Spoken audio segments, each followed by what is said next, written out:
Today I have something to share with you. I have a friend, and I'm sure we all have good friends. Some of them leave a mark, some of them actually mean much more than others. But we have friends upon different levels, depending on what exactly the relationship is and how it has unfolded, why it is there. Usually, normally, those who are with you from childhood are the ones who would probably be with you for a longer period of time. Not necessarily. Sometimes we make the best of friends later on in life. Sometimes we're let down by our friends. Now, I want to share with you something very interesting. When you have a friend, you do not become so close to them that you share with them information that no one is supposed to be knowing besides you. Because one day when you break up, they will really have too much of information about you. They will basically hold you at ransom.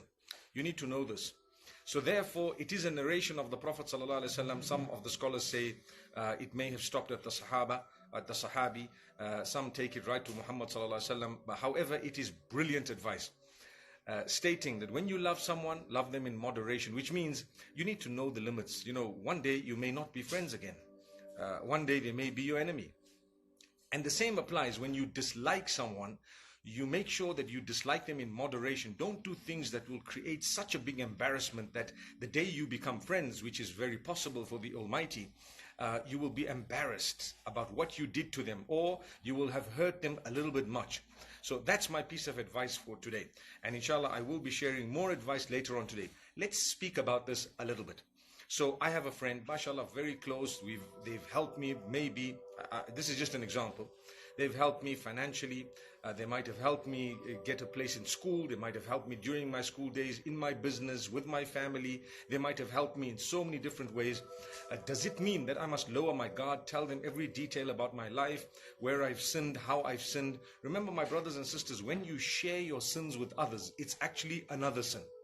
When you share your sins with others, it becomes another sin. The reason is, إِنَّ الَّذِينَ يُحِبُّونَ أَن تَشِيعَ الْفَاحِشَةُ فِي الَّذِينَ آمَنُوا لَهُمْ عَذَابٌ أَلِيمٌ فِي الدُّنْيَا وَالْآخِرَةِ. Allah says, those who like to share the stories and tales of immorality with others, they will be served a severe punishment, because you drop the level of morality. Imagine everyone goes and describe how they committed a sin. If you're teaching someone a lesson and you're saying, you know, we're all sinful people, we've all done things that we're not happy about, we're not proud of, you know, we've changed. Recently, I watched a clip on brother Mike Tyson. I'm sure you guys would know who brother Mike Tyson is. And there was an interview where someone who was asking him the questions, the interviewer, was actually asking him about something way back. And he said, hey, listen, that was when I was 19, 20. I don't know what your aim is in asking me these questions, where you want this interview to go. But now I'm 43, and this was like 10 years ago. He says, now I'm 43, and I really, really don't want to be the, you know, the person I was. It's past, it's long, we've all changed. You've changed, I've changed. And wallahi, that's a fact. When we're young, sometimes we do things.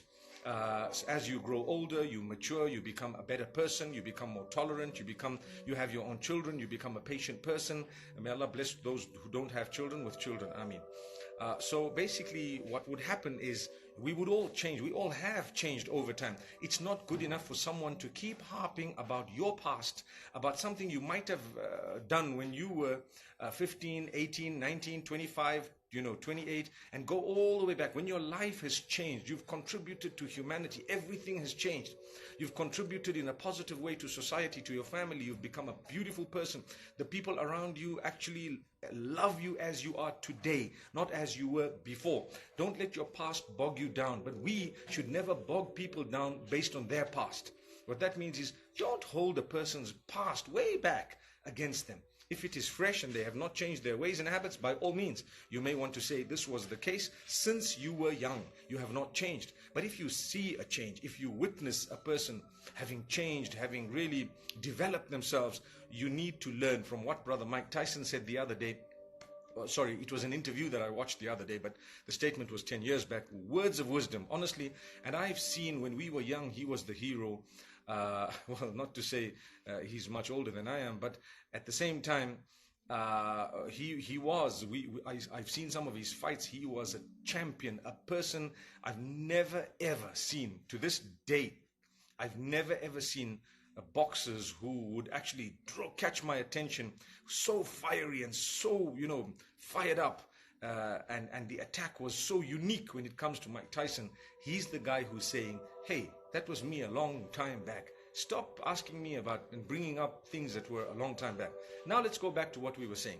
So if, for example, you have something that you had done in the past that was not good and you shared it with your friends, one day when you're no longer a friend of that person, and that can happen, it has happened to almost all of us, where you've got a bosom buddy, a person who's very close to you, Allah takes them away to show you that the one who you're supposed to be the closest to is the Almighty. He alone will not let you down. The rest of the people can let you down. So when you get too close to people, sometimes the Almighty, puts a crack there to say, hey, you got to know where your allegiance lies. Each one is for himself in the hereafter. But here, as much as we've given you friendship, you got to know your limits. So if you shared all your sins and everything and every detail of your business and how you operate your business and what you deal in, who your suppliers are, where you work and how you got the job and how much your salary is, and every detail of what your wife does and what your husband does and what your family members do and so on, that will be detrimental for your future, your well-being, the day that you break up with that person. I promise you, it is a powerful piece of advice. My brothers and sisters, this is something we all need to learn from. And because human beings are such that, your heart opens up to someone, you feel so close to them. I've learned something very dangerous these days. You have people who are recording private discussions, and sometimes they mean well, sometimes they don't mean well. But when I see a person with a phone in their pocket and the little camera is actually this way, is facing the people, I always say, I hope you're not recording, because if it's a private discussion, I mean, if I'm busy eating, imagine with these braces, it's not quite simple to eat. You look like you're struggling to chew, and you wouldn't like that image to actually come out in the public, and everyone sees that, oh, you've been eating, and you look so greedy and so on. And hey, let's learn to be people who are sincere and genuine, and we need to also have friends who will actually respect us. So it's beautiful where we have limits. When you tell someone, tell them a limited amount. When you share your happiness, make sure that you share it in a way that you do not give too much of information. You will lose your job. I promise you, your business partners will actually be stolen, or something might happen. They might get to someone. People are not all sincere. Sometimes your best friends become your enemies. Like I said, it's happened to almost all of us. If not every one of us, maybe not your best friend, but a lot of people who were close to us. As time passes, there is a gap that happens. Sometimes it's legitimately because we're busy, because we're far away, we still love each other. Sometimes distance actually makes the heart grow fonder, indeed. But I'm talking of a different type of a distance. The distance where you now no longer care for each other. You now no longer, get along with each other, like each other, no more, because of some misunderstandings that have happened. And sometimes it's irreconcilable. It happens with people who are married. Imagine. Married, you marry someone you absolutely love, you ended up loving them, etc. And one day something happens, and what do you know? The next thing is divorced. Divorce is permissible. It's the worst thing that could happen, but it's permissible. So now what you need to know is, when you've given too much of information and when you've been too close where every movement of yours is known, trust me, you've just shot yourself in the foot. That's what you've done. Now, this is a powerful piece of advice. The opposite of it is also correct. What is it? When you dislike someone, be careful. I see a lot of people swearing sometimes. They could be belonging to a different sect. They could be, I belong to Islam. I'm a Muslim. But I'm a human being as well. So I belong to humanity and I belong to Islam. So I care for my Muslim brothers and sisters, and I care for humanity and human beings as well. So much so that I'm a creature of the Almighty, and I care for the creatures that Almighty who made me has created, because that's my link with Him. I respect everything He's done, and I respect everyone He has made and everything that He has made. That's who I am.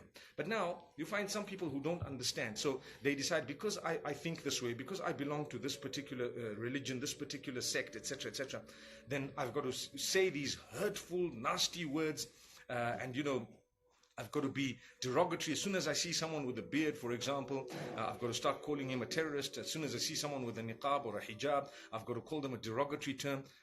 Excuse them. You know why? Because like I've said before, they hate you and their hatred has no limits to it. So it will go beyond the limit. It does happen with some Muslims as well, where hatred goes beyond the limit. I've seen it even with people of different sects. For example, people who disagree with you on one matter. You know, recently there was something that happened. People asked me a question. I'll give you an example. The ruling of cryptocurrency. What is it? Now, to be honest with you, there are two opinions. One says it's okay, one says it's not okay. In a nutshell, you do not hate on each other. I heard someone say, oh, if this guy says it's okay, then that's the end of my relationship with him. What a fool, subhanallah, what a fool. How small-minded is that? Because actually what has happened in that particular case would be, whatever the millions of points of benefit you could have benefited from a man, you've just discounted them completely because of one difference that you've had, and the man didn't even say that. And on top of that, even if he did, what if he's right and you're wrong? So my brothers and sisters, this is something amazing.